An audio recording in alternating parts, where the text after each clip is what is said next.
Oh, hi Gigi Diamond Girl. Hi Gigi Diamond Girl. My brother used to love that song, Diamond Girl. Mike, hi, good to see you. Ran, Kevin Leonard, Will of Two, Lisa H. Michael, Whisper to Me.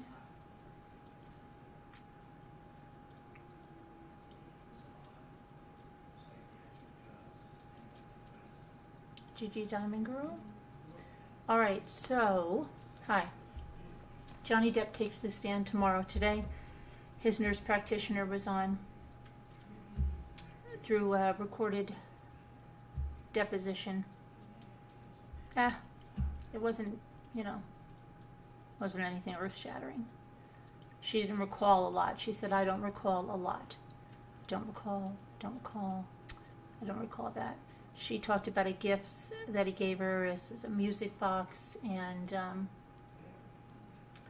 what was the other gift? He gave her a music box, and I can't remember what the other gift was offhand, but he gave it to her at the same time. Why? I think maybe as a thank you. She said she never saw him use cocaine. Nothing else, anything earth-shattering. But it'll be interesting to see him take the stand tomorrow. And they had to excuse another juror. Private health is paid well enough to not recall. Hi Anshi, hi Netmar. Hi Barb Olson. So yeah, they have that going on. Let's just look. We'll look at the what went on there. He looked a little nervous today, didn't he? A lot of times.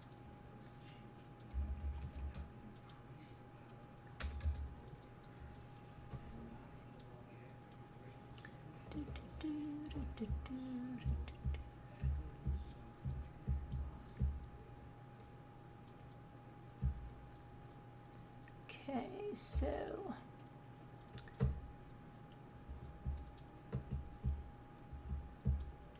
he's going to take the stand tomorrow in the defamation case. Let's see.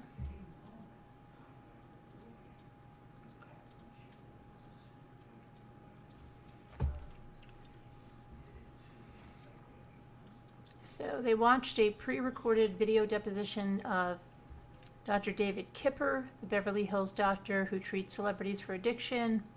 Johnny hired him back in May of 2014 to treat him for opioid addiction. He also helped Johnny detox on his island in the Bahamas. Here is Amber entering the court today.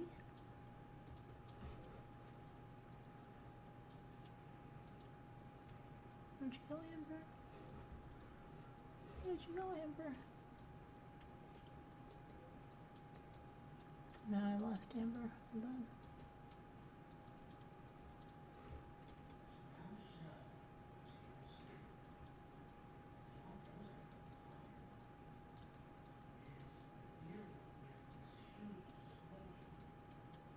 There she is.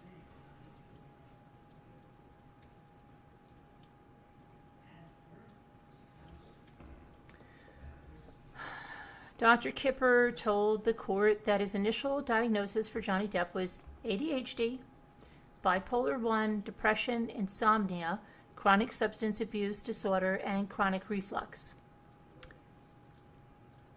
Then they asked him about texts that were between him and Johnny in March of 2015, where the actor wrote, "Hi, F man, had another one. I cannot live like this. She is as full of shite as a Christmas goose. I'm done no more." Constant insults released from a malicious, evil, and vindictive "see you next Tuesday." You know what's far more hurtful than her venomous and degrading educational ranting? Her hideously and purposefully hurtful tirades and her GD shocking treatment of the man she was meant to love above all.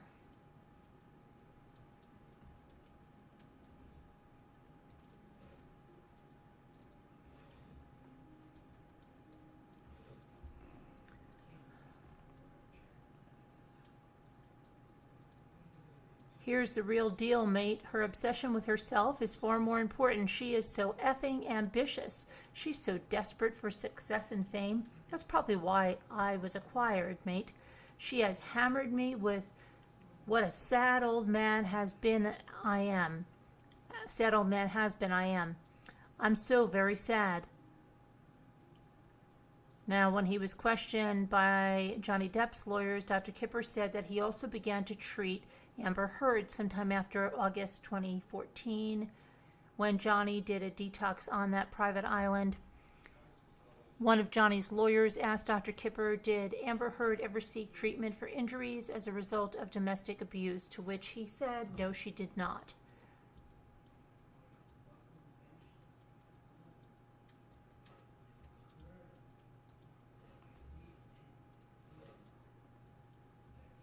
Johnny's lawyer then asked, did she ever seek treatment for injuries caused by Johnny Depp? No, he said, Dr. Kipper said.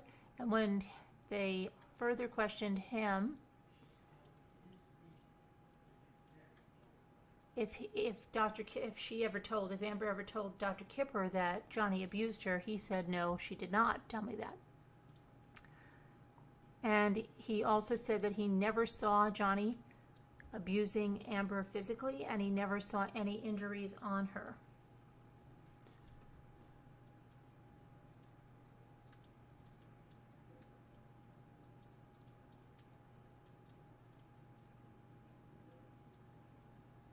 Dr. Kipper's notes were also read out loud, and I quote from them, Amber has a strong family history of drug and alcohol abuse and is particularly sensitive to Johnny's behaviors and potential for abuse. When asked if abuse meant substance abuse, Dr. Kipper said yes, not physical abuse. Dr. Kipper added that by particularly sensitive, in discussing Amber, he meant having grown up in that environment, she's used to seeing the trauma that it inflicts and is not only able to recognize it, but is also affected by it.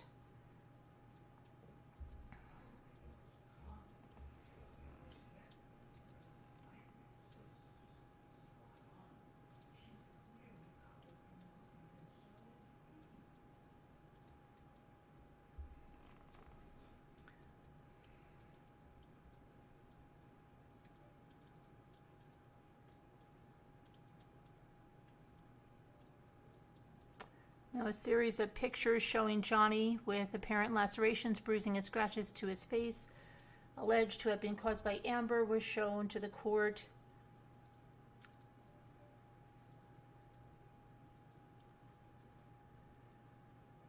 And then Johnny's security guard also testified.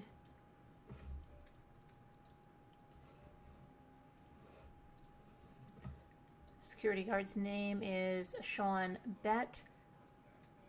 Told the jury he insisted on taking the photos as evidence in case Amber tried to make allegations against Johnny Depp. So he took them with his mobile phone. And he said he never saw any physical violence between Johnny and Amber. He did see injuries to Johnny on several occasions. The images were shown to the court, and they were taken in March of 2015 and December of 2015. Mr. Bett also talked about the infamous trip to Australia during March of 2015, during which an incident occurred that severed the tip of Johnny's finger and left him needing a skin graft and an operation to insert 2 pins in order to mend the wound. Reports of how the injury took place were conflicting. Depp's defense says it was caused when Amber threw a vodka bottle at him, while Amber's team says the actor injured his own hand when smashing a phone against the wall.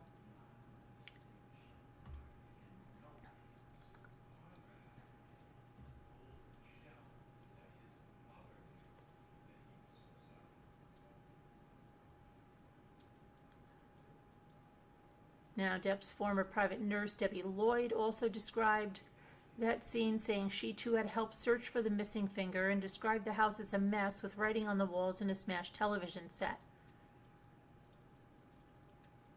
Both the doctor and the nurse and the lady with the alligator purse said they have never witnessed any physical violence between Johnny and Amber, but they did talk about arguments between the two. The nurse, Ms. Lloyd, described the relationship as toxic and told the court she believed Amber was the instigator in the couple's disputes. She said Amber was undergoing her own therapy during their relationship due to the anxiety she had. She also had her own private nurse, Erin Borum. Some of the texts between Ms. Lloyd and Johnny were read out loud. There were colorful language in there that made laughter erupt in the court. Johnny smiled. He occasionally sketched in a notebook while evidence was being given. Ms. Lloyd got very emotional when she was reading a text saying goodbye, when Johnny was saying goodbye to her following her care, in which she wrote, "I love you so much, little Debbie." And of course, Kipper too. She looked towards the court and said, "I think I'm going to cry." Later in the day, again, we heard from that security guard, and he said that he heard Amber on one occasion, said he told Amber on one occasion, "Amber, this can't continue. You guys are either going to kill each other or be in jail." He said the constant arguing and bickering was slowly progressing, and it was going to turn out bad eventually. Mr. Bett went on to describe an argument that took place after Amber's 30th birthday at one of Johnny's penthouse apartments in April of 2016, and the couple's final run-in the following month again at that apartment block. He said that when he returned with Johnny and the actor's late security guard, Jerry Judge, another argument ensued, during which he and Mr. Judge intervened, but witnessed Amber shouting about Johnny hitting her while standing at some distance from the store. They later left the building, and the couple publicly announced their separation soon thereafter. There was a slight delay in proceedings through the day. A male member of the jury had to step down due to health issues. At the end of the day's evidence, the judge, Penny as karate, joked to the jury, said, "Take your vitamins, we need you in the morning." Now, Johnny is due to take the stand tomorrow. And there will also be some more testimony from Sean Bett, as well as the actor's friend and former sound technician, Keenan Wyatt. And it's expected that Johnny's cross-examination by Amber's legal team will take place on Wednesday. So that's that for Johnny. And now let's go to Nancy Brophy, and then we'll talk about some of the headlines. Then we're going to talk about this New York case that's really quite crazy. And I believe let me get my Nancy up here. Today they're talking about guns for Nancy, and they're focusing on that. Okay. Nancy.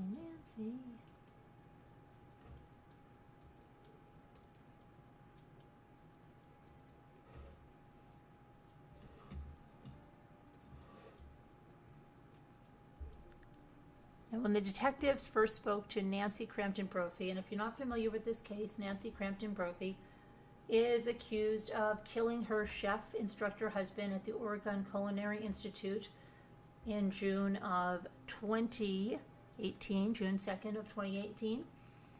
And she's been on trial here. This is day 9. She is a romance novelist. She once wrote an article about how to kill your husband. So, but that wasn't admitted in, but just to know that, okay?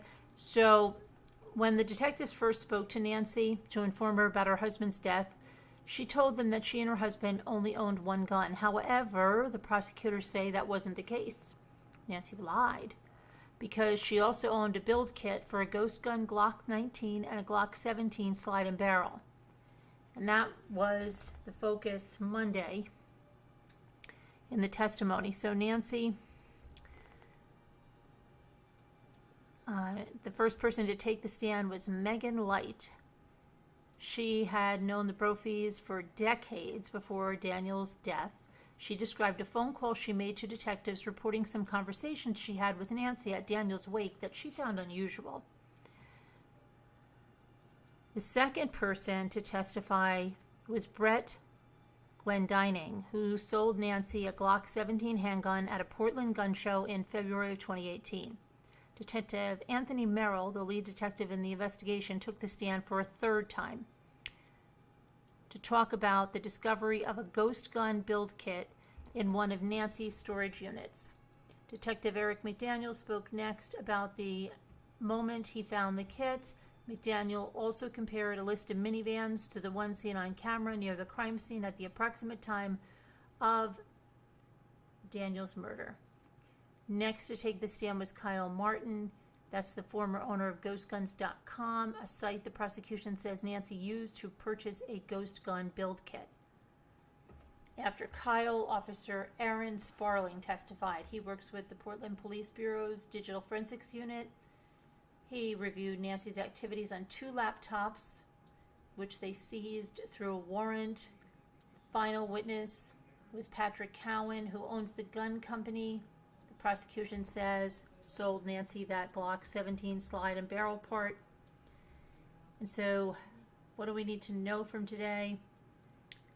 Megan Light recounted for a detective the conversations that she had with Nancy at Daniel's wake a couple of days after he died. She said that Nancy said a bunch of weird stuff. I said something like, I hope they figure out who did it. And I remember pretty much exactly Nancy said, I just want to know how it went down. There was a memorial service scheduled for later that week, and Megan offered to help Nancy in any way, or cook for the event. She said Nancy told her, apparently, when someone gets killed at the culinary school, they put on quite a spread. The judge did not allow the phone call to be played before the jury after the defense attorneys argued it was subjective because of Megan's opinions on the call. Brent Glendining, who sold Nancy that Glock 17 at the Portland Gun Show, said the transaction was unremarkable, just like any other transaction. From what he could recall, Nancy seemed to have a general interest in owning a handgun and getting into shooting.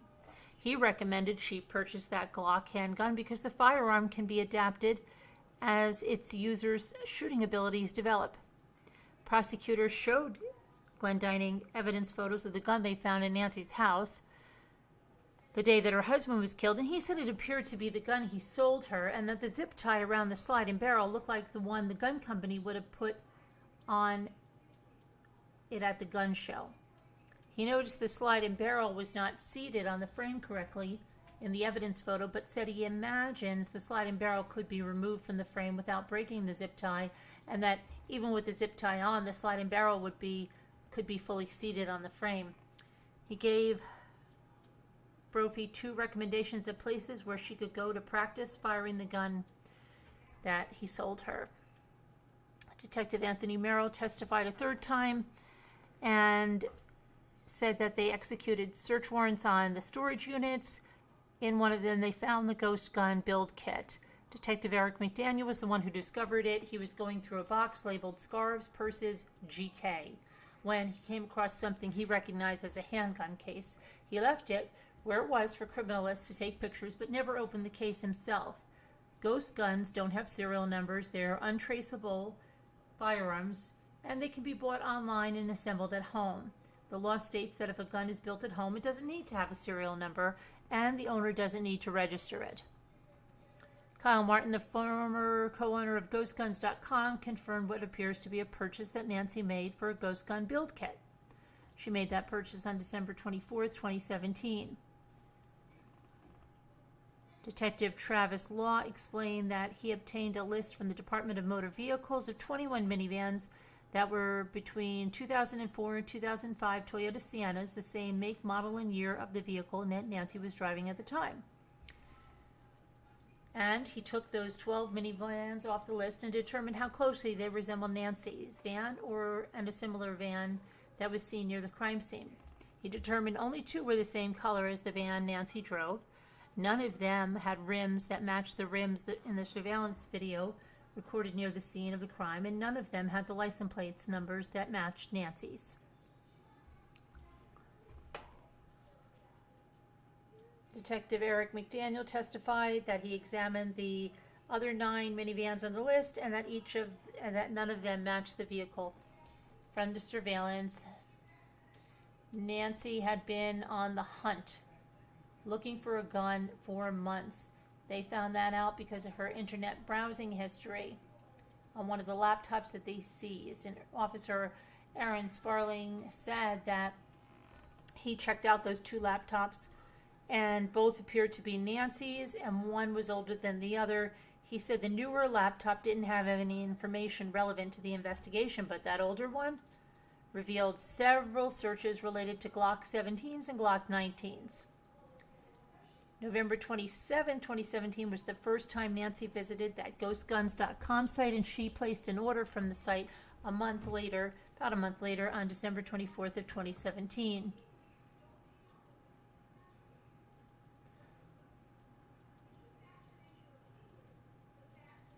There was a screenshot here that was submitted into evidence.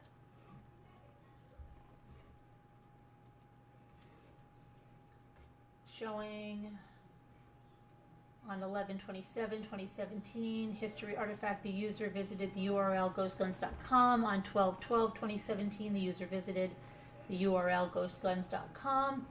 12/24/2017, web history, ghostguns.com, login, okay. On 12/24, she visited it again. 12/24, she visited it again. She searched for things like, does a Glock pistol have a big kickback? Kickback with Glock, gun shops in Portland, Portland Expo Gun Show 2018. In January and February 2018, just before she purchased that Glock 17 from the Portland Gun Show. She then started to search for Glock 17 and Glock 19 slide and barrels before she created an eBay account and purchased a Glock 17 slide and barrel on February 23rd of 2018. Nancy bought that slide and barrel from Caroline and Colt Company, which is based in Texas but sold firearms and parts on eBay in 2018. Patrick Cowan is the company's owner. He testified. He said there are no license requirements to purchase a slide and barrel. At the time, someone just needed to be a verified eBay user. He said a Glock slide and barrel is easy to remove and put on a frame. It's a gun part that can be upgraded, and its easy removal makes it simple to lean. Now let me see here. This is another image that was submitted into evidence, States Exhibit 66, showing that eBay purchased for that Glock Model 17 Gen 4 complete slide barrel 9mm upper G4 Austria with barrel new and R, $355 and $9.99 expedited shipping. He said that Nancy used a PayPal account to place her order, and the slide and barrel was shipped on February 26 of 2018. The serial number on the slide and barrel would not be registered anywhere or connected with Nancy's name in any way. It's only a serial number of a frame on a gun that was not built at home that's registered to a person.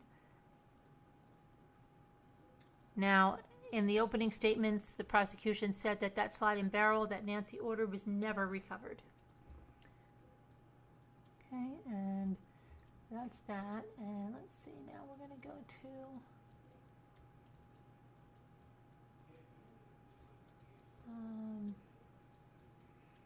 I'm going to go back to the duffel bag lady in a minute here now. Okay, so hi Carol Plant, hi Robin Lane, hi Amy Celeste. Maybe there will be a photographer allowed in where? Where do you want the photographer, Amy Celeste? Oh, John Wasaki. Mama Ames is looking for your email. Hi, Haley Ryan. Mama Ames is looking for your email. Can you please email me? She said you bought something from her and she doesn't know how to contact you. Hi, Davita Lane. You're coming back in 15 minutes. Okay. Oh, yes. Lori Vallow is tomorrow. Yeah. I do have, they contacted me about something about requesting something from the court. The Lori Vallow arraignment, yes, 1 p.m. Well, I'm supposed to go to the dentist tomorrow, but I don't know how this is going to work out. We're having terrible, terrible weather. So we'll see how that goes. Hi, Jenny D1. I'm going to talk about now the case with the mother and the duffel bag, but before we do that, I'm just going to go through. There are a couple, I believe, headlines I wanted to touch on before we go to that one.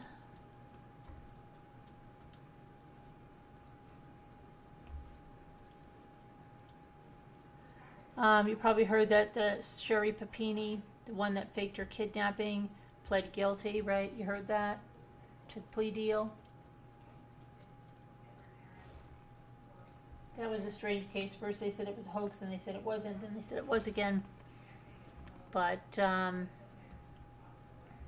Sherri Papini, the so-called California supermom, charged with faking her own kidnapping 6 years ago, officially pled guilty to orchestrating the hoax. Papini, who's now 39, appeared in front of the senior U.S. District Judge William Schaub during a 35-minute court hearing on Monday morning. She didn't explain why she created an elaborate kidnapping hoax, but she apologized for her actions, saying, "I'm sorry, Your Honor." When the judge asked her how she felt, "I'm sad. I feel very sad, Your Honor. I feel very sad." Her attorney, William J. Portanova, is reportedly scheduled to argue for the minimum prison sentence for Papini and work out a deal with federal prosecutors. She could face up to 20 years in prison for 34 counts of mail fraud alone, and another 5 counts for lying to the FBI about the kidnapping. Last week, she released a statement through her attorney saying she was deeply ashamed of myself for my behavior and so sorry for the pain I've caused my family, my friends, all the good people who needlessly suffered because of my story. She was reported missing back on November 2nd of 2016 and told investigators when she was found 22 years later that a pair of Hispanic women kidnapped her at gunpoint. She provided a description for a sketch artist, provided detailed descriptions of how the 2 women treated her, and she was arrested last month after a lengthy investigation determined that the entire story was false and that she had actually been at an ex-boyfriend's home 600 miles away from her own in Shasta County. Federal prosecutors filed a charging document on Tuesday afternoon charging her with 34 counts of mail fraud and 1 count of making false statements. She signed the plea agreement with her attorney, William Portanova.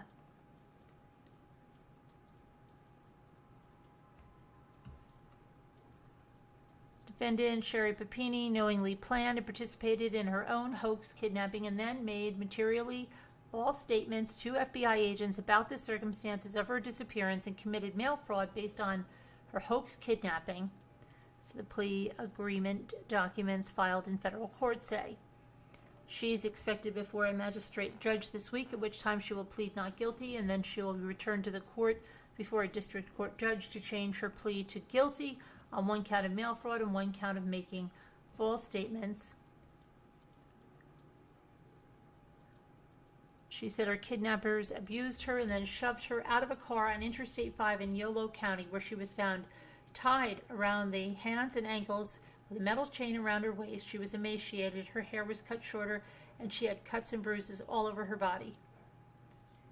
Prosecutors said she caused these injuries herself. They broke the case in 2020 when DNA led investigators to Papini's ex, who told them she had been with him the entire time and had not been kidnapped.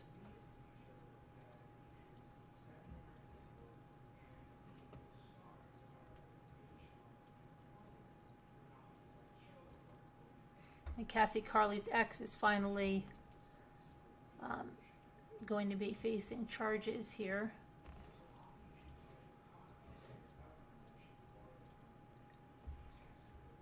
The ex-boyfriend of Cassie Carli, the Florida woman whose body was found in an Alabama barn in a shallow grave, was booked into a Florida jail on Sunday following his extradition from Tennessee.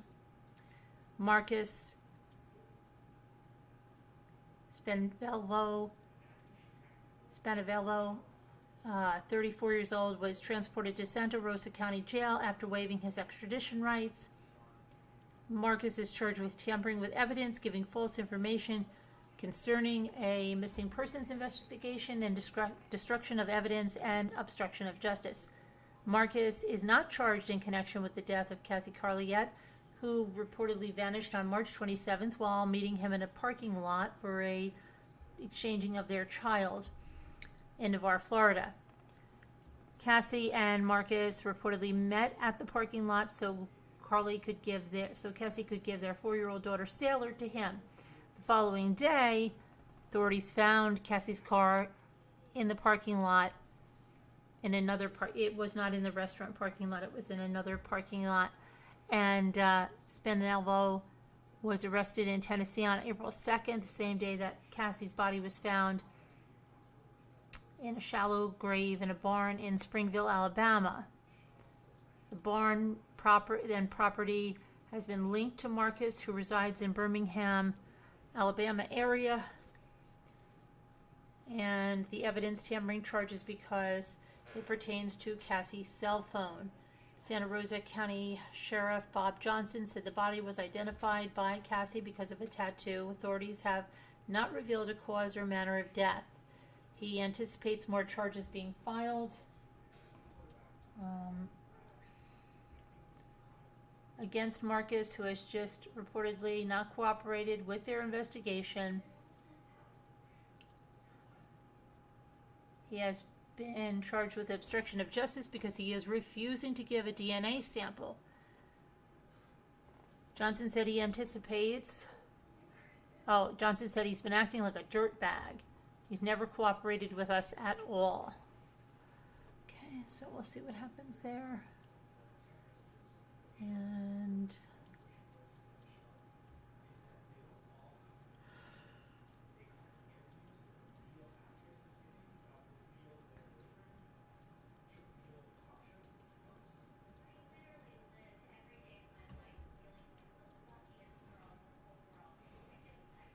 so Alabama police are searching for a 14-year-old girl who disappeared from the Foley area on April 15th. According to the Baldwin County Sheriff's Office, Kara Joelle Conway was last seen in Baldwin County in the Magnolia Springs area. Sierra's mother, Tiffany Conway, has been active on social media trying to find answers.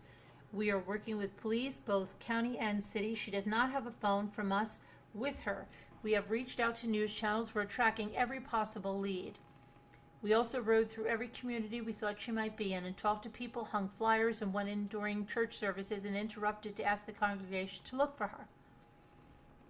Oh, she's been found. Yay! She was found. Good. I like when I see that. Okay, good. She's been found.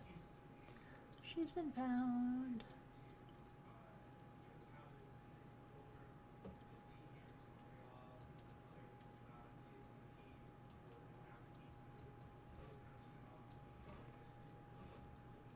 Okay, so an Ohio couple who was visiting family in Mexico was killed, and their murder remains unsolved weeks later. Leticia Carrillo and Miguel Abrego, 48 and 49, were fatally shot on a highway in Puerto Escondido on April 7th. A local Mexican newspaper reported that a group of gunmen on motorcycles approached the couple's pickup truck and opened fire. Carrillo and Abrego are from Coons Rapids, Minnesota. They reportedly owned a cleaning business.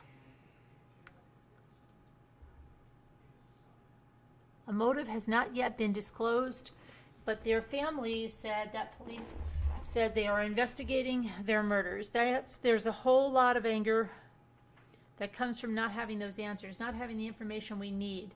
said the victim's niece. We don't have that peace of mind. So that's unfortunate, very unfortunate.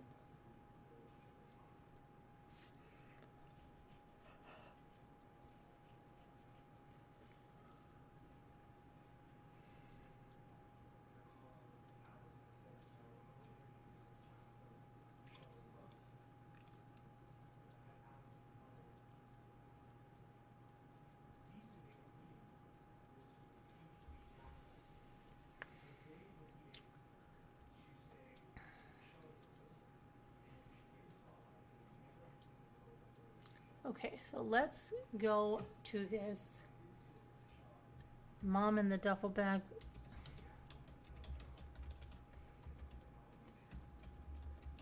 Today we found out about a strange text that was sent, and let's see if we have any more updates on this case.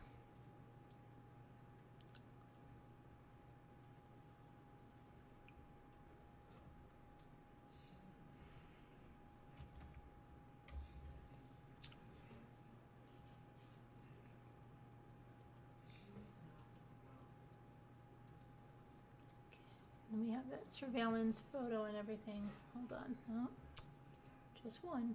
Just one is all we need here. Okay. All right. Let's put that up. And there's surveillance footage that we showed as well. This was the person that was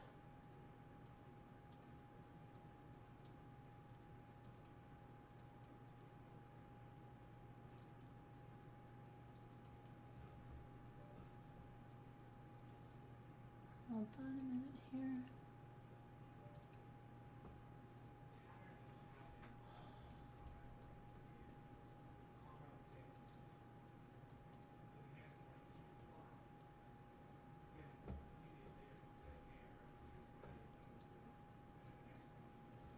Okay.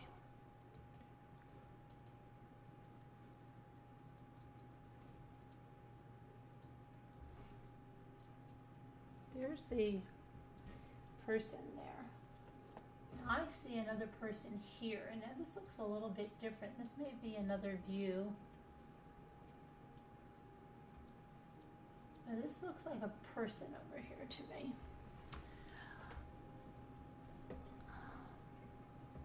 They said they had several different views from different cameras.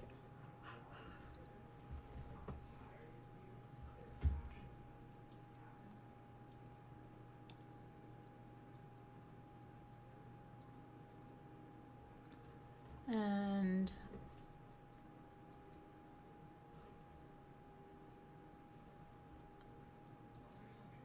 let me get to the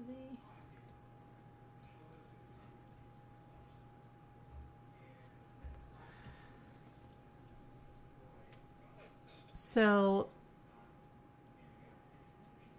some media sources are receiving the surveillance video they say is too disturbing to share of a man dragging the duffel bag.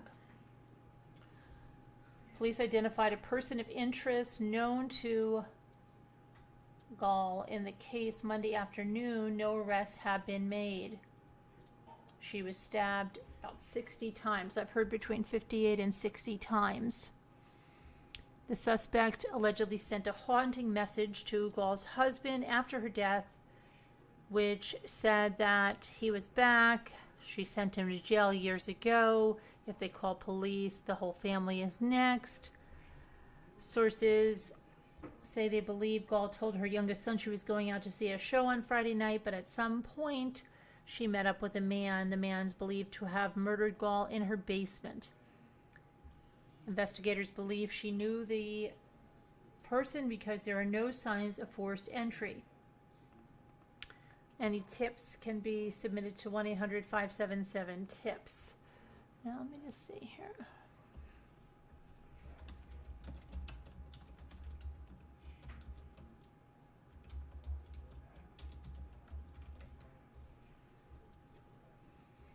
Person of interest ID'd. Let's see.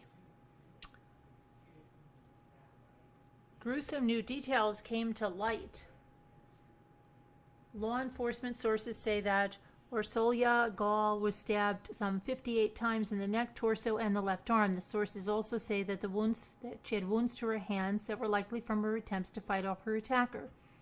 The chilling surveillance video showed a person who may have killed her. The person was seen on home security camera wheeling a duffel bag down 75th Avenue, her body believed to be inside. Multiple law enforcement sources say that a man who knew her and had access to her home on Juno Street has been identified as a person of interest. Police made the disturbing discovery of her body on Saturday morning after a 911 caller alerted officials to the roadside crime scene. NYPD said Gaal was found along Metropolitan Avenue in Forest Hills shortly before 8:30 a.m., about a half a mile from her home, after a jogger spotted the blood-soaked duffel bag. Law enforcement sources say a trail of blood led detectives to her home. Investigators spent much of the day scouring the crime scene where the body was found, the residence, and the trail evidence linking the two. On Monday, investigators were still at the home and removed more evidence bags. A teenager who lives at the home, her son Leo, was questioned by police and later released. Investigators say that Gaal was attacked in her basement while her 13-year-old son was on the top floor of the home. No arrests have been made, and police are still unsure of the motive behind the killing. The woman's husband and son's 17-year-old son were out of town visiting colleges on the West Coast when her body was discovered and were returning to New York City in the aftermath of her apparent murder. But her husband was like, we're going through a terrible experience or something like that. It's just, the medical examiner's office confirmed Gaal's death was classified as a homicide due to sharp force injuries of the neck.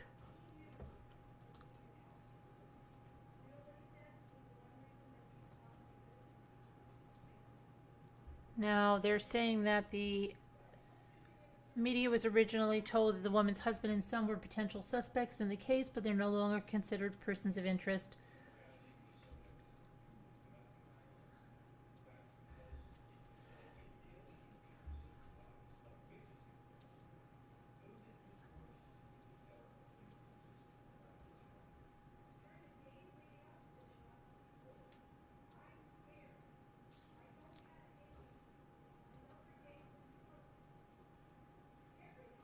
I'm trying to read here. Let's see if there's anything else. Anything else?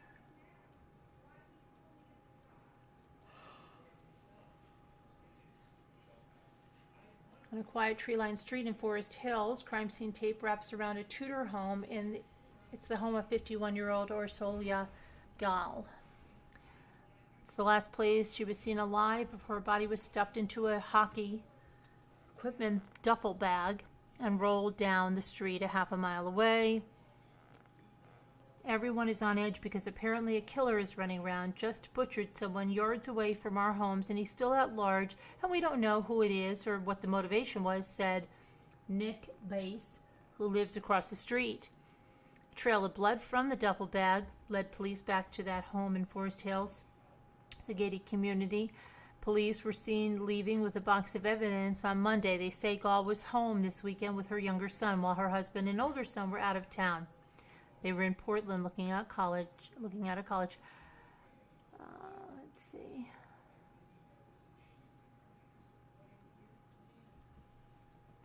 A small memorial with flowers has begun to grow around the tree in their front yard as police continue to investigate what happened and why the mother of two was killed. Okay, so that's what we have so far. They haven't released the name of the person of interest. Did anybody hear anything else about this? Anyone else? What is next to that guy that is strolling at that is a bush. That's a bush. But I think this looks like a guy. There's another picture. Let me see if I can find it where he stands out more. Let me see.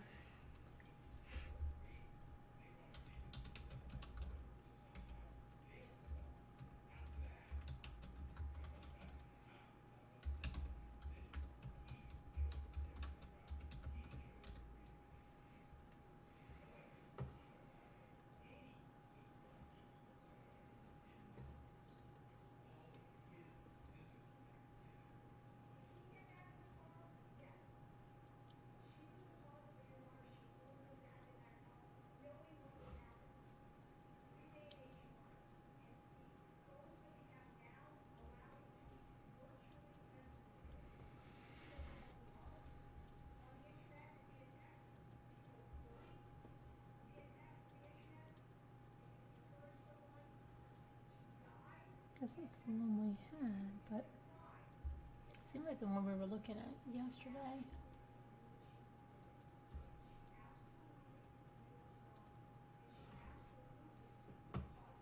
Yeah, see this guy, it really looks like there's a guy there. Right here. See, these are his legs. Here, he's like leaning up against his car. And then this is the person wheeling the duffel bag that was later found, the hockey duffel bag.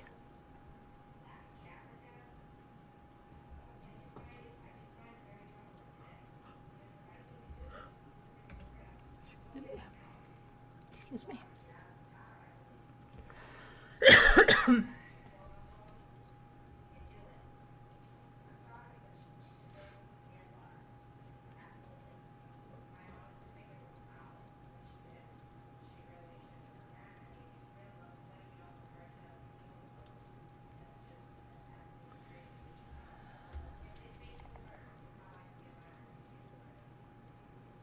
Investigators said that blood found at the home matched the blood found in the duffel bag. Something's not adding up, but there are cameras along the way.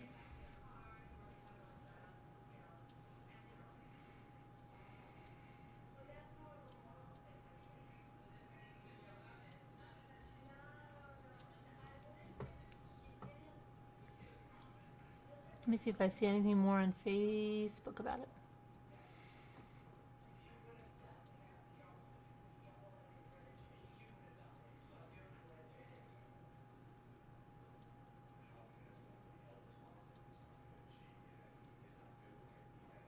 The text that was sent from the wife's phone after the murder to the husband said, "Your wife sent me to jail some years ago. I'm back." And then said, "If you call the police, your family's next."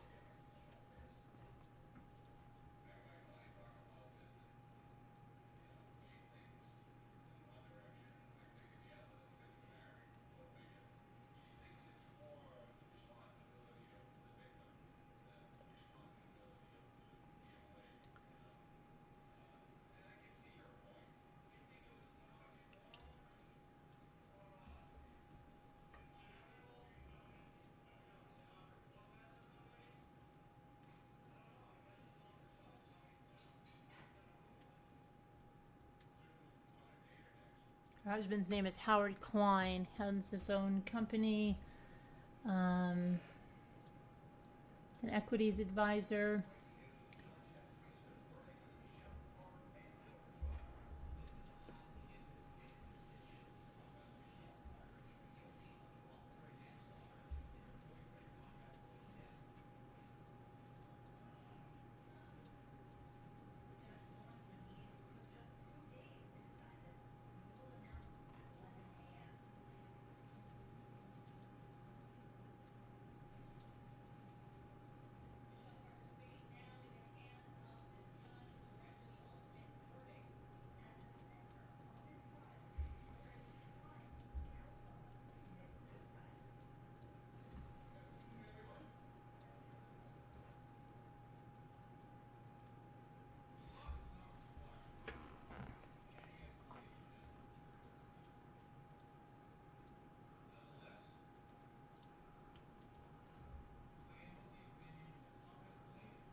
And the duffel bag was found over here, which is about a half a mile from that home.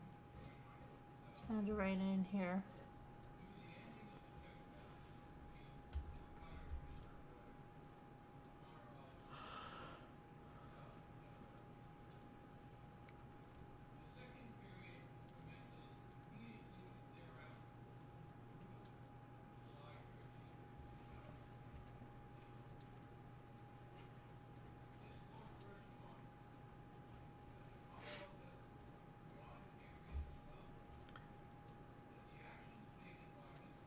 So that was really strange. What do you guys think?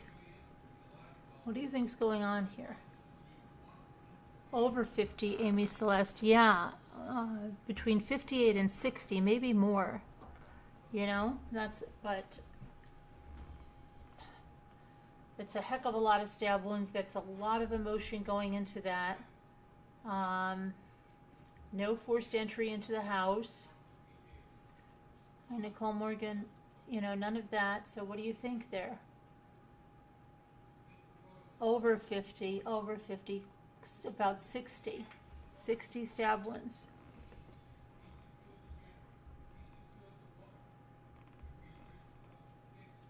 Jenny D1, they haven't mentioned any shoe prints.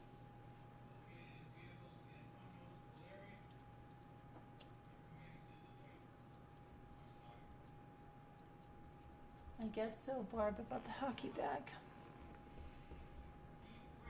Let me go to her. I think if it was something to do with the mob, it would have been clear. Oh, no, I don't think it was anything to do with the mob.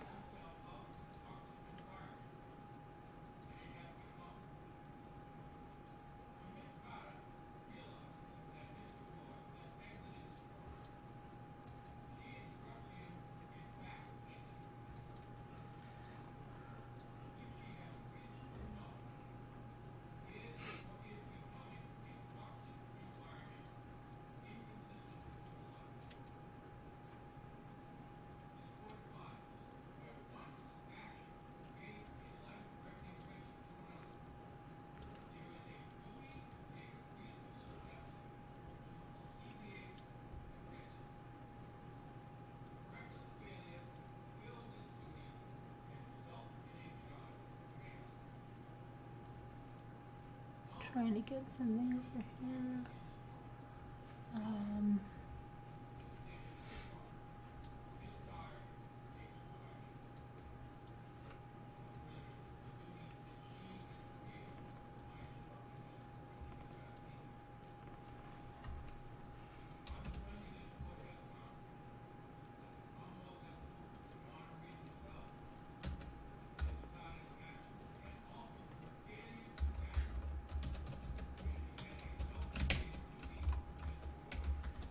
Okay.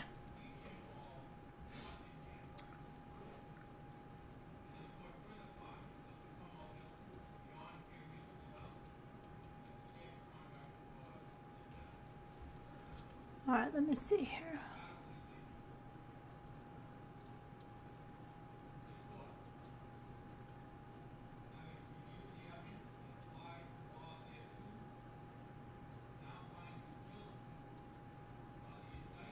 The oldest son apparently has a band called Slit Her Throat, which is interesting, isn't it? Performing a strong song called Mother. Isn't that crazy? And,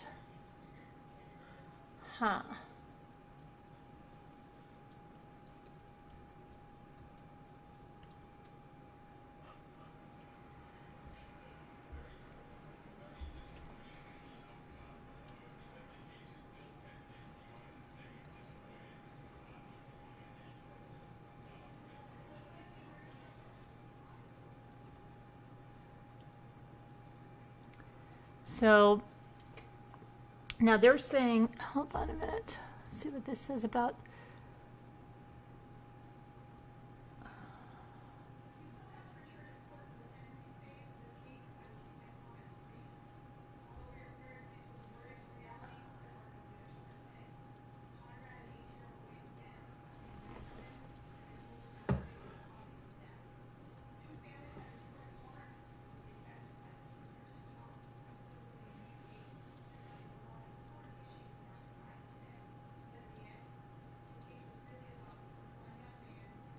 I don't know what the heck.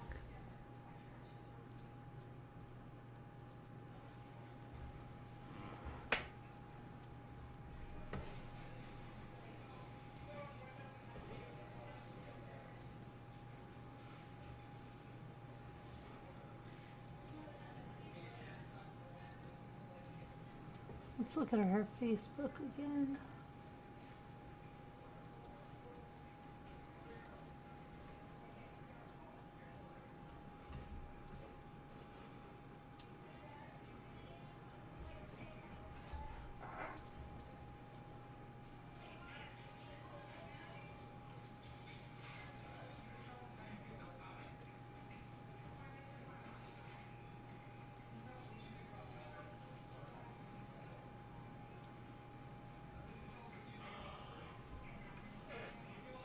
There's one person saying, I'll always remember how passionate you were about your boys and their education. I'm so sorry how you left this world, but I hope you find peace in the afterlife. Your boys were so lucky to have you as a mom. Rest in peace. Your kind heart will always be remembered and missed. Thank you for being a lovely friend to me and the boys when we needed one most.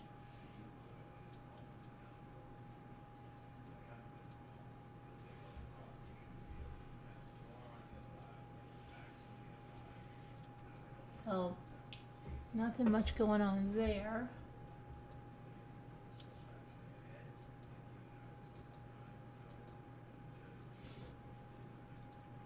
There's that surveillance again.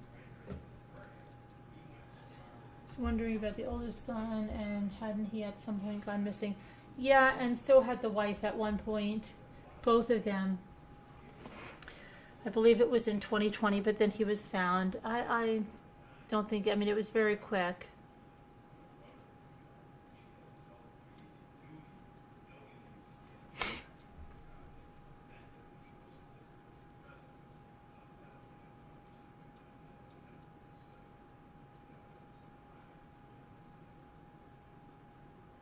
Hi, Wendy Dickerson. Haven't seen you in a long time. Good to see you. What do you just want to see, Robbity Bob? It look like there are shorts here. It looks, if you look, it looks like they're cut off there. Looks like shorts. It looks like a person over here.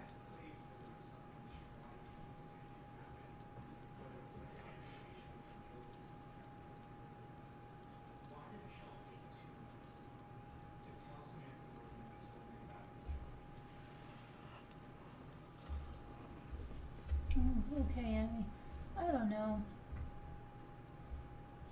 I have to see what happens. Right? They have lots of other angles of video from different cameras.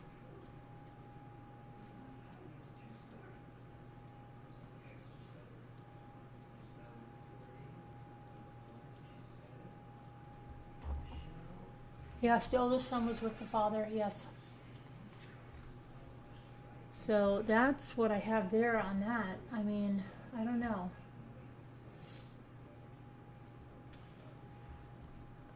That's strange. The mother and elder son reported missing briefly on 2 occasions.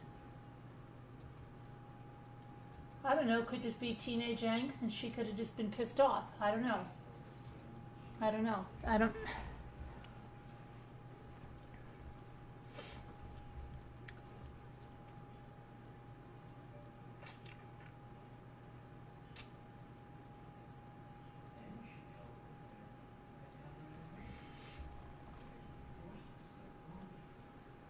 Why are all the trees, where are all the trees on that street? Well, I think that's further up the road a little bit. There are, yeah. I know, Sharon. I'm going to put the number in Slack. If anybody wants to come in and talk about this or anything else, let me know.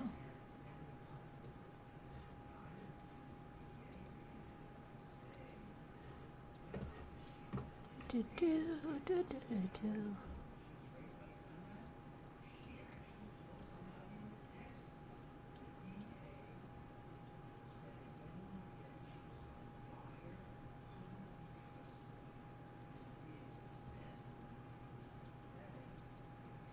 Do, do, do, do, do, do, do.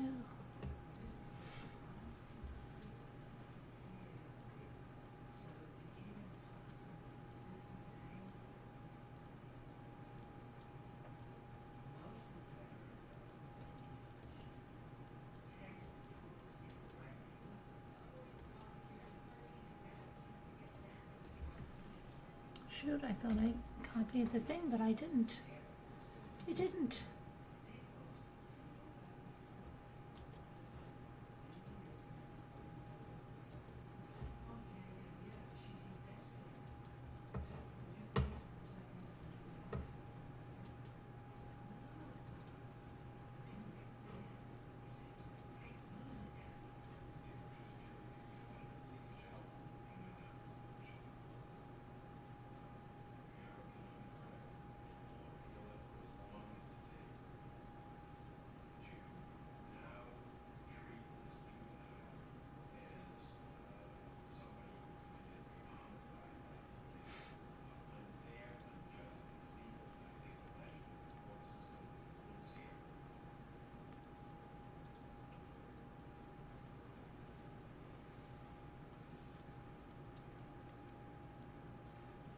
Oh, I didn't make homemade pierogies.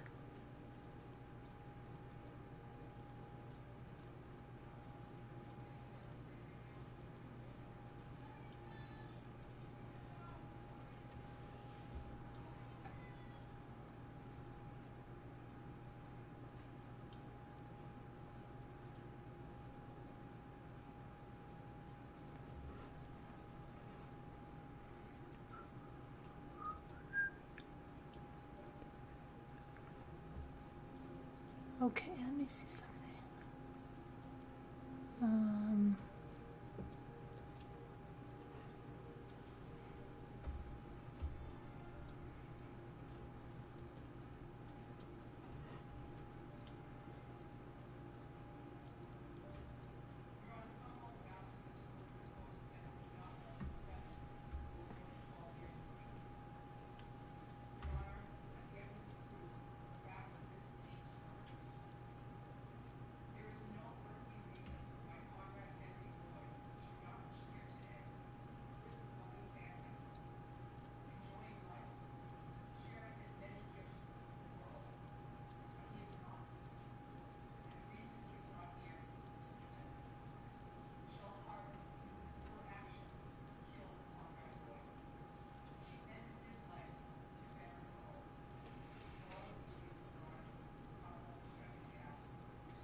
I'm just laughing at something. Sorry, I was just reading something. Somebody sent me a text and I was laughing. You watching the new last season of Better Call Saul? Oh gosh, I don't even know where I left off on Better Call Saul. Uh-oh, why is my thing? Oh, my thing is saying good night, say good night, say good night. Say good night, say a very good night. So, anyway. Your neighbor usually takes his bike and goes. Now that I won't be leaving Kevin all alone, I'm going to bed. Good night, Sharon. I probably won't be far behind you. And I don't know, it's still horrible weather out. And maybe, just maybe, if nobody's going to come on and talk about the case or anything else, maybe I will say goodnight as well. Hi Sully. Hi Annie B. Jimmy D1, Ellen and W. See what tomorrow brings. I'm supposed to get my tires on my car and I'm supposed to go to the dentist. I don't know what's going to happen.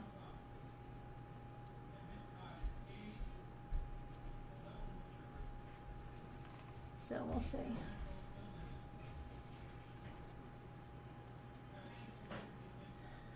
But I think I will probably call it a night. What do you think? Everyone's tired, yeah. I think I'm gonna get some sleep. I have to order some water shoes, and then I think I'll go to sleep, or maybe I'll even do that in the morning. WV, good night. Yeah, I'm exhausted. Unpacking that Happy Meal was exhausting. It was, but very grateful for that. That's unbelievable, that stuff. Oh my gosh. Yeah, it's almost 4 a.m. I can't believe it, because everything was later today, because that Happy Meal. Uh-oh, cat's got my tongue. Cat's got my tongue. They never call in. Cat's got my tongue? Cat's got my tongue. I can't hear you. Oh, hi. Oh, now I can hear you. What's up? Hey. Oh, I haven't been very well, so I haven't kind of been around much. I just want to say I got the parcel of the shells and napkins. Yeah. Super exciting. Oh, good. In regards to this case, so I've only just heard like what you just said about it just now. But I was just wondering, like, why would you need to, if you're going to murder someone in the basement, why go to the effort to move the body?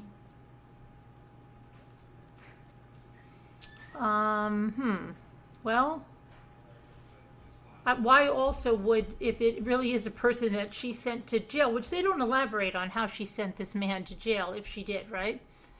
But if this, why would the person then announce that, hey, great, I just killed your wife now, it's me, I'm back, I did it. Yeah, that was another thing. So was that from his phone or from her phone? That was from her phone to the husband's phone.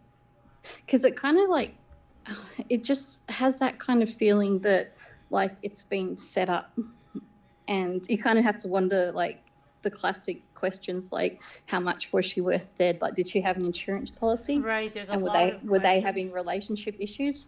Mm-hmm. And in regards to like the son looking at colleges, you know, that age where like he might have wanted to go to one college, she might have wanted to go to another college. There might have been how he's going to pay for it. Like they're kind of like, you go to this college and I'll pay for it. But if you go to the one you want to go to, then you have to pay for it. And so, I don't know, something sort of that caused the confrontation kind of there. And also like the husband's relationship with her, because she's sort of at the age now where I've noticed with a lot of my parents' friends, when the kids are grown up and do sort of go off to college and stuff, the parents tend to separate, like they've got nothing in common sort of anymore. Right, yeah, it happens, yeah.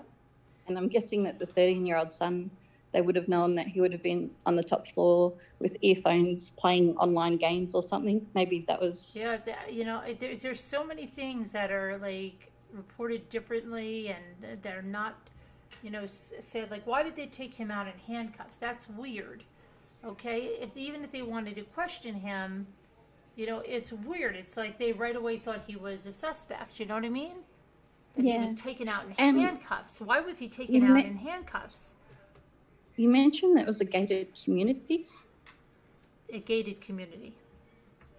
So does that mean they know who comes and goes, or you have that's to what I'm be saying. let There in should and be out? cameras there, right, catching who goes in the house. Do they have a security system? There's so many unanswered questions. So I think they're just not telling us a lot of stuff right now. Yeah, it kind of sounds like, if I was to guess, like something happened with the 17-year-old son and the mother, and the father was protecting him, because like... But the 13-year-old son was the only one that was home, though. Yeah, but in my head, I'm just like imagining he's like addicted to the playing online games. Like... Yeah, but I mean, the 17-year-old son was away with his father, and she was killed. They know she was killed that night because she was seen out with friends until 11 o'clock. And he's got like a definite alibi far away, or... Well, that's what I'm saying. He did a tweet, and then they haven't said much about it. And then one thing I read said that he hadn't shown the police the tweet yet, but that doesn't mean anything because it was sent from her phone. It could have been anyone. I don't know. So many scenarios have gone through my head. Like, did the 13-year-old kill the mother and then tell the father, and the father didn't want to lose the 13-year-old, so he told him to do this, that, and the other thing? I don't know. I think it's weird that they took the 13-year-old out in cuffs. It doesn't make sense, okay? It doesn't make sense. Normally, let's just say somebody kills the mother in the basement and they come in and they find a young teenager like that, they would be comforting him, and even if they wanted to question him, they wouldn't take him out in cuffs. Yeah. You know what I mean? To take him out in cuffs is just bizarre. That's what I mean. Was there something? Did he have blood? Like, what? I mean, something. It doesn't make sense why they took him out in cuffs. Yeah. That's not making sense. That's not what they normally do, okay? They'll be like Maybe- comforting and questioning. Yeah. Yeah, that's weird. Doesn't anybody think that's weird here? Like here, that's really weird. Maybe it's a Mrs. Robinson scenario. So one of the band members. No, but that's not the son that has the band. It's the youngest son that was home. The 17-year-old's with the father. Yeah, that's what I mean, like one of the 17-year-old's band members. Oh, that killed her? I don't know. Yeah, there's so many questions and so many different things going through my head. Yeah. I don't know. It's just weird because he wouldn't take them out in cuffs. It's just so weird. And then I didn't realize that they'd taken him out in cuffs until you just said that. I showed a picture, this afternoon. Yeah, they had him in cuffs, and there were two female officers walking him to the car.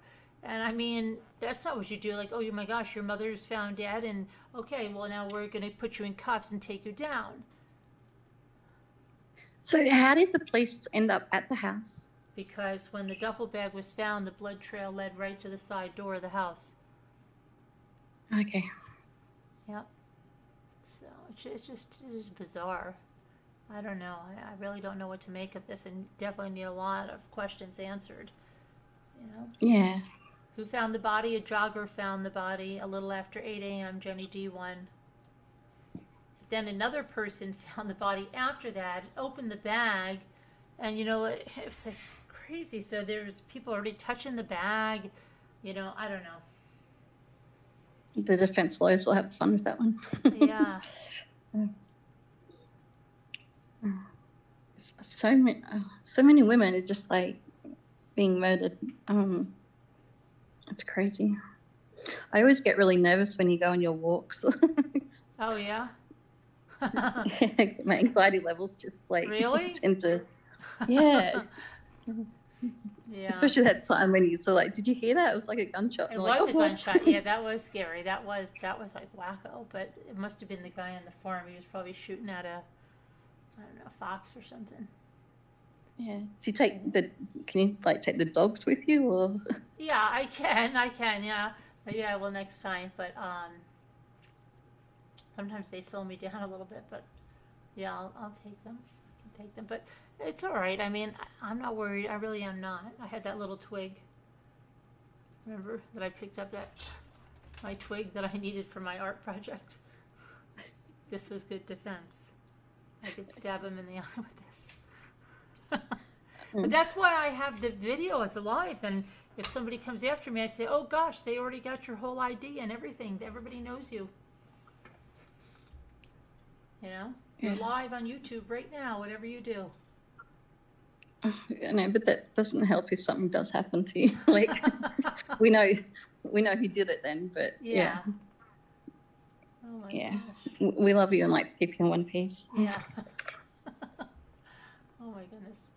So, you haven't been feeling well? No, I don't know what's wrong.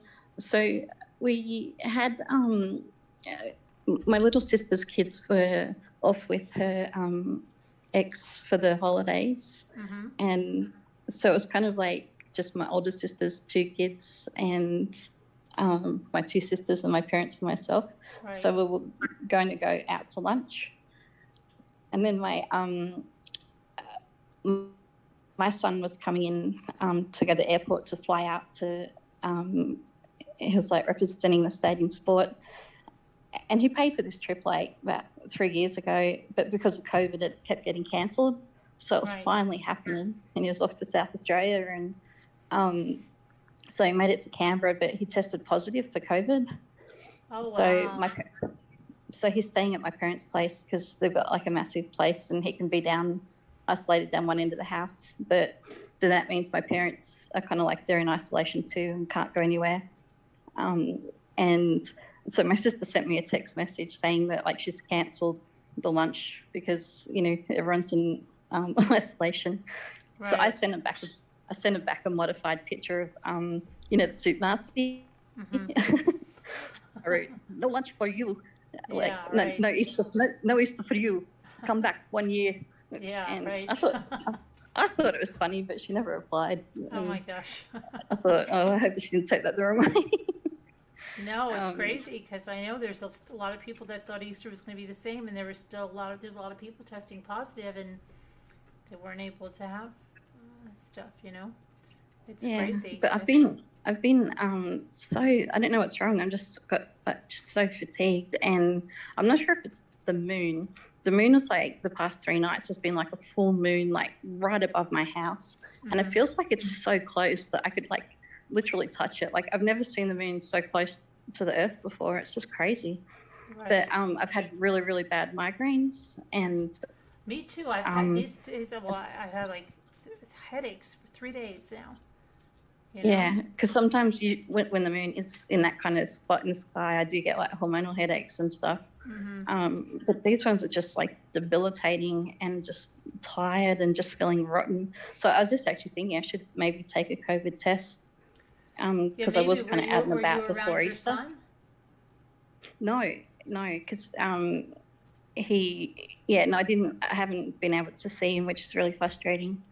But I was out and about the week before Easter, like getting all the stuff ready and cooking and shopping and all of that. And I haven't been able to like even look at the the phone and stuff because of the bright screen. Like my eyes, like the light has just been too much the past couple of days. My headaches haven't been that bad, just like a little bit, but I think mine are like, I don't know, stress or hormones or something. Yeah, that was the pink moon. Yeah, but very, very rarely like do I ever get like this. It's just really unexpected. So it's probably a good thing that Easter was cancelled for us. We're taking a rain check for later. Yeah, I know, right? Yeah. Oh, that's good. Heart May wise. Hi, Joe Glover. The moon can give you migraines. Really? It's to do with water and tides. Oh wow, I never heard that. Huh. Thankfully, I didn't have migraines. It was just like, it wasn't even really a bad headache. It was just what did she do? Hired some dudes to kill her parents. Yes, I do remember that case. It was the mother was a doctor. Maybe the woman's son did the same thing. I don't know. What were their occupations, like the parents?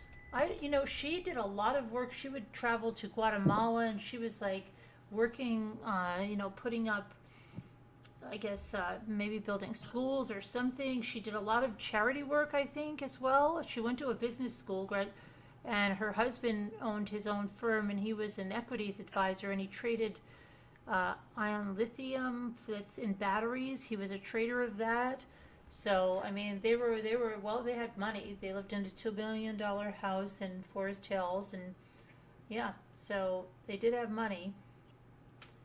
Sometimes, too, the ones that have money, if they were planning on separating or something, like... Right, yeah, they don't want to give up the money, yeah. Yeah. Why is it always, like, all the people that get murdered, they're always the do-gooders in the world? Right, yeah, I know. It's, I don't know. I hate that. It's like the wrong ones get murdered. What the deal, what that is, it's just so crazy. Hello, Danny C. I don't know. I don't know what happened there. I think we're going to start to get so much that we didn't see. And then what about, like somebody mentioned footprints or things. And it's just such a stupid text to write. You know? Yeah. And Juvenile. And like, why did she, they don't even explain what she would have done to put this man in jail. And now they say they've identified him, but think of is like sexual assault or something. Right? Like, yeah, they haven't given his name out. Busted him doing something. Yeah. Yeah. Reported him. I don't know. So weird. Are you all ready for your trip? Oh, getting there, but there's still so many things. I'm writing lists. I just, like I said, I have to get water shoes, and Sharon's like, I need them too. Let me know which ones you get. But yeah. I think I'd be whacking on the fake tan, I think. My legs are so white at the moment. Oh, my legs are like milk bottles. So yeah, because I don't tan. I mean, like here I'll get tan eventually, but in somewhere like that, I would burn like crazy. So I just gotta probably like dip myself in sunscreen. I think when I was in lockdown last year, like we're 3 or 4 months, we weren't really allowed to leave the home. I think that's the one time where I've like, I had like hairy legs and yeah, it was just like, so it's like just everything went for like. Yeah, Yeah. no, I thanks. Wasn't So yeah, exactly my the best. Easter bread was great. I made 2 batches of it, Deirdre. It was really good. But yeah, I don't know. I've just keep making lists and I keep putting stuff in bags. As soon as they put my new tires on, then I'm gonna start like packing up my car with things that we need. And now Lisa said we're gonna need a lot of craft stuff because we're gonna have to do a lot of crafting. So I'm trying to get some of that set aside and just try to get packed up a little bit at a time because my bathing suits and things, I'm not going to use them now, so I can pack them, and get stuff ready. So. Are you like, so I'm like one of these just in case kind of people. Oh, me too. Yes. Yes, I overpack like crazy. Yeah, just in case. And I was thinking back, it was like, even back in primary school, like my bag was just stocked out with everything, even my pencil case and I had everything like just in case. And right, because I never want to be like someone's like, oh, do you have that? Oh no, I didn't bring mine. And I want to be like, no, I have mine. And I remember Mark Payne, if you're listening out there, I remember him asking for if he could borrow a pen, and I was like mortified. This is like primary school, like I was only like probably like 7 or 8. Like yes, I'm taking a GoPro, Kevin, and I'm also taking my mirrorless Canon, and I'm also taking the DJI thingy so that my phone can go in there. I'm taking a lot of stuff. Yeah. She's not taking any rugs or carpet or anything, so don't worry. No carpets, no. She's not selling antiques. No, not selling antiques. No. Oh my that was a really good story. I was getting so into that. Yeah, I know. I have to finish that story. Everybody's asking. Yeah. I'm the same. Just as long as Jimmy doesn't end up getting murdered, and then it'll be like, well, no. She did, it wasn't published yet, but she did have some good stories. Right. Yeah. I know. It's like Pam. Right. Oh yeah, that thing on Pam. So what I saw of it, I missed the first bit, but I joined Zoom later because I got in later that night, and it was really well done. Because I remember following that trial, the Pam one, when it happened, and just thinking like, it was just, I don't know, it was just really crazy, the whole thing. But watching it the other night, it really put kind of everything together a lot more, like the timeline and how everything happened. Yeah. My daughter was watching it again tonight, and then she was watching The Girl from Plainview because a new episode came out on that. Then she ended up watching the documentary on HBO because she forgot some things, so we watched all that today. And Renee Zellweger, was it the? Yeah. I remember there being a thing. I didn't realize it was. I didn't actually realize it was her until someone mentioned it.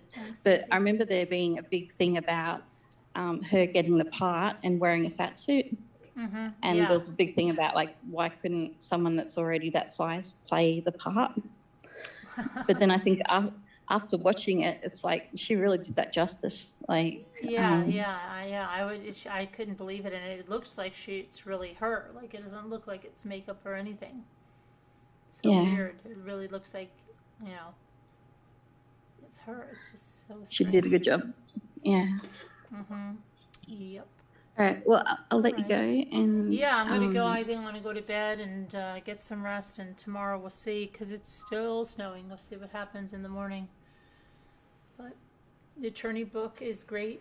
Okay, maybe I'll check that out. Schwartz, you mean? I'll check it out.